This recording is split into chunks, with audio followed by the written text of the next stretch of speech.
मधु अपने माँ पापा की लाडली थी। वो हमेशा अपने पापा की मदद किया करती थी। ये लीजिए पापा, मैंने ये कुर्ते के बटन टांग दिए हैं। बहुत अच्छे बेटा, अब तुम्हें सिलाई करना भी सीख लेना चाहिए। क्या पता ससुराल में काम आ जाए। क्या पापा, आप फिर मेरी शादी की बात कर बैठे? मैं तो यहीं आपके पास रहना चाहती हूँ। हाँ हाँ मेरी लाडली, तुम अपने पापा के पास ही रहो। धीरे धीरे मधु के पापा ने उसे सिलाई करना सिखा दिया। मधु को सिलाई करना बहुत पसंद था, तो वो अक्सर अपने पापा की दुकान में काम किया करती थी।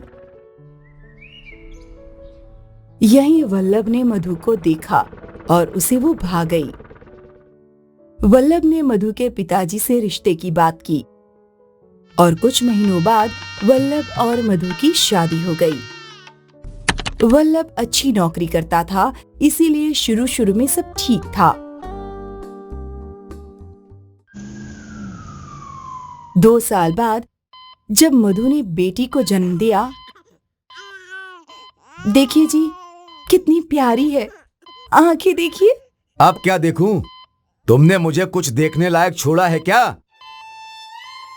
मेरे घर वाले सब वारिस का इंतजार कर रहे हैं।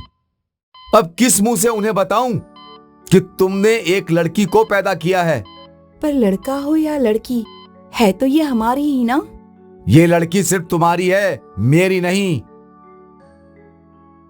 वल्लभ वहां से चला गया और मधु रोने लगी।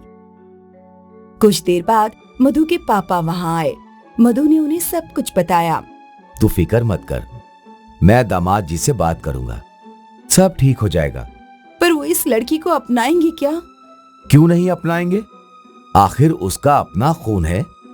मधु के पिताजी उसे दिलासा देने लगे। फिर वो वल्लभ से मिलने उसके घर गए। बेटा वल्लभ, तुम इतने समझदार हो। बेटा, ये बेटी होना तो ये तो ऊपर वाले की मर्जी है, उसमें हम क्या कर सकते हैं? हो सकता है कि तुम्हें अगली बार बेटा हो। वल्लभ ने मधु के पिता की बात मान ली और वो मधु को लेने अस्पताल गया। वल्लभ मधु को घर तो ले आया, पर वो खुश नहीं था। अरे ओ मधु, इस लड़की का शोर सुनकर कान के पर्दे फट गए हैं। मेरी माँ इसको चुप करवाओ। वल्लभ को अपनी बेटी एक आंख नहीं भाती थी। जैसे तैसे कुछ महीने बीत गए और मधु एक बार फिर गर्भवती हुई। इस बार अगर लड़का नहीं हुआ ना, तो तुम्हें तुम्हारे पापा के घर भेज दूंगा, समझी? मधु को अस्पताल में एडमिट किया गया और वल्लभ बाहर इंतजार करने लगा।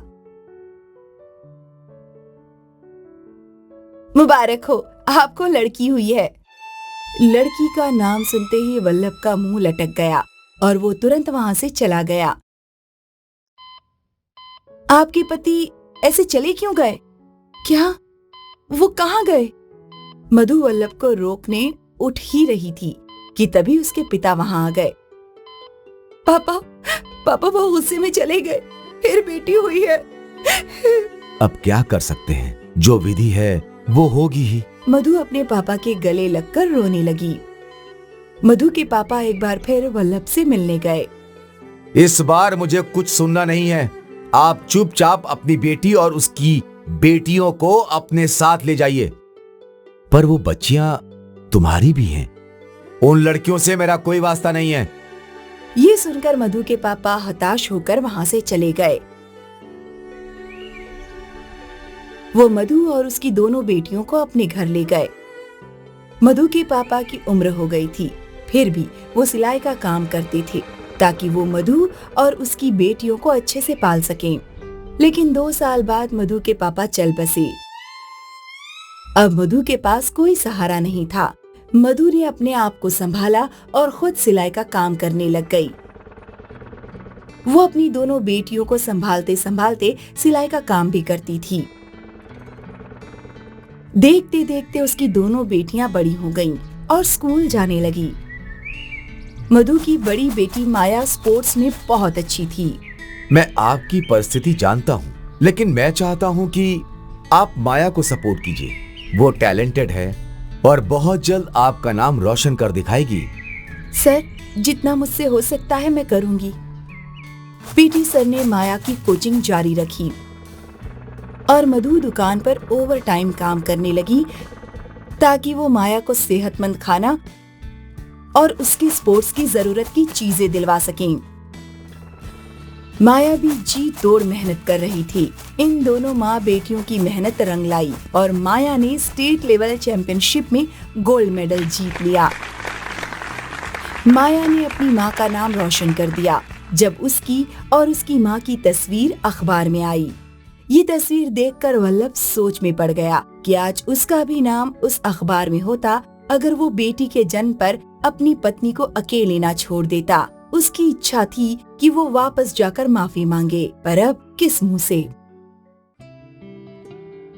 विवेक और राधा का एक आम सा परिवार था जिसमें उनकी जुड़वा बेटियां थी, सीता और गीता।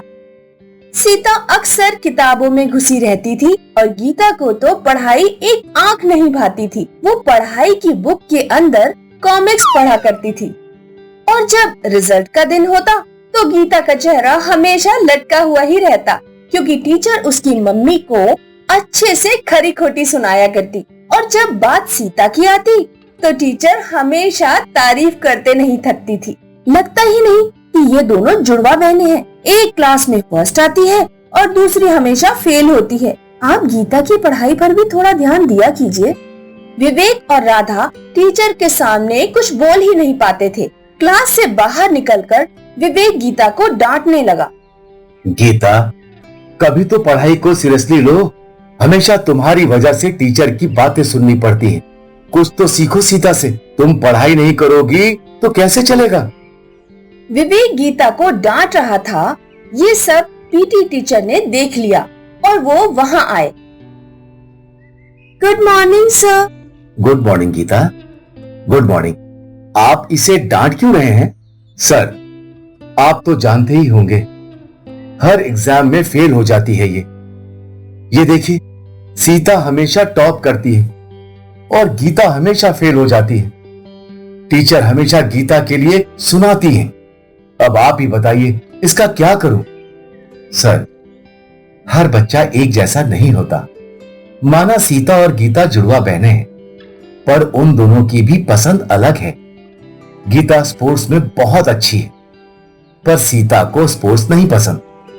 आपको गीता को उस चीज में सपोर्ट करना चाहिए जो उसे पसंद है। अगर गीता को आप सपोर्ट करेंगे तो वो बहुत अच्छी बैडमिंटन प्लेयर बन सकती है।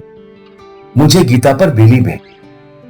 मैं खुद आपके घर आने वाला था ये पूछने कि क्या मैं गीता की ट्रेनिंग स्टार्ट कर दूं? पीटी सर की बात सुनकर विवेक और राधा को लगा कि उन्हें गीता को भी सपोर्ट करना चाहिए। ठीक है सर, आप इसकी ट्रेनिंग स्टार्ट कर दीजिए। अगले दिन सुबह सुबह पीटी टीचर गीता को पिक करने आए। वो दोनों दौड़ते हुए बैडमिंटन ग्राउंड पे गए और वहाँ अगले 2 घंटे गीता ने बैडमिंटन प्रैक्टिस की। गीता बहुत फोकस्ड थी। ये सिलसिला 2 महीनों तक चलता रहा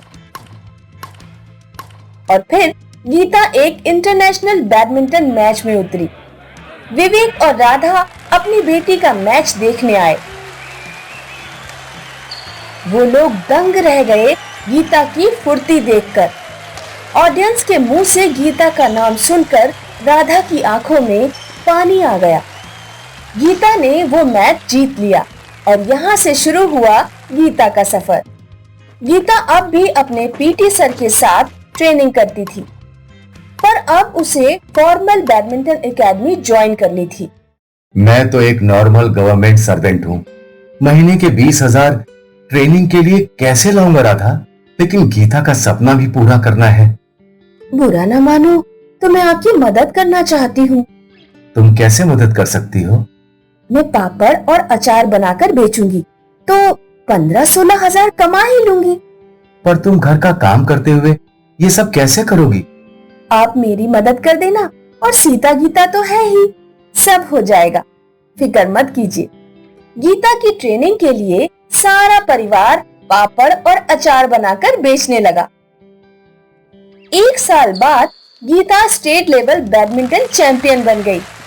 अब भी उसका सारा परिवार उसका खर्चा उठा रहा था। गीता ने जी जान से मेहनत की। वो घंटों तक ट्रेनिंग करती थी और 6 महीने बाद उसने नेशनल लेवल पर गोल्ड मेडल जीत ही लिया। गीता की तस्वीर अखबार और न्यूज पर आने लगी और गीता को अलग अलग स्पोर्ट्स कंपनी से स्पॉन्सरशिप मिलने लगी। अब गीता एक सेलिब्रिटी बन गई थी। उसकी ट्रेनिंग और घर का खर्चा अब स्पॉन्सरशिप से आ रहा था। अब गीता और भी ज्यादा फोकस थी।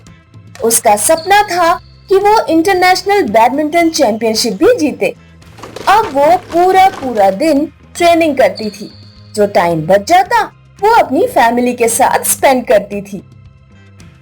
आखिर वो दिन आ ही गया जब गीता ने इंटरनेशनल बैडमिंटन चैंपियनशिप जीत ही ली। हर जगह गीता के बड़े बड़े पोस्टर लगे थे। स्टेट गवर्नमेंट ने गीता को एक बंगलो गिफ्ट किया और वो एक बड़े स्पोर्ट्स ब्रांड की ब्रांड एम्बेसडर बन गई थी। अब गीता अपने पूरे परिवार का खर्चा खुद संभाल रही थी। विवेक जी ने वॉलंटरी रिटायरमेंट ले ली थी और गीता का सारा परिवार खुश था। पर किसे पता था कि स्पोर्ट्स में भी करियर बनाया जा सकता है। अब जब विवेक और राधा गीता की पढ़ाई के बारे में सोचते हैं तो हंस पड़ते हैं।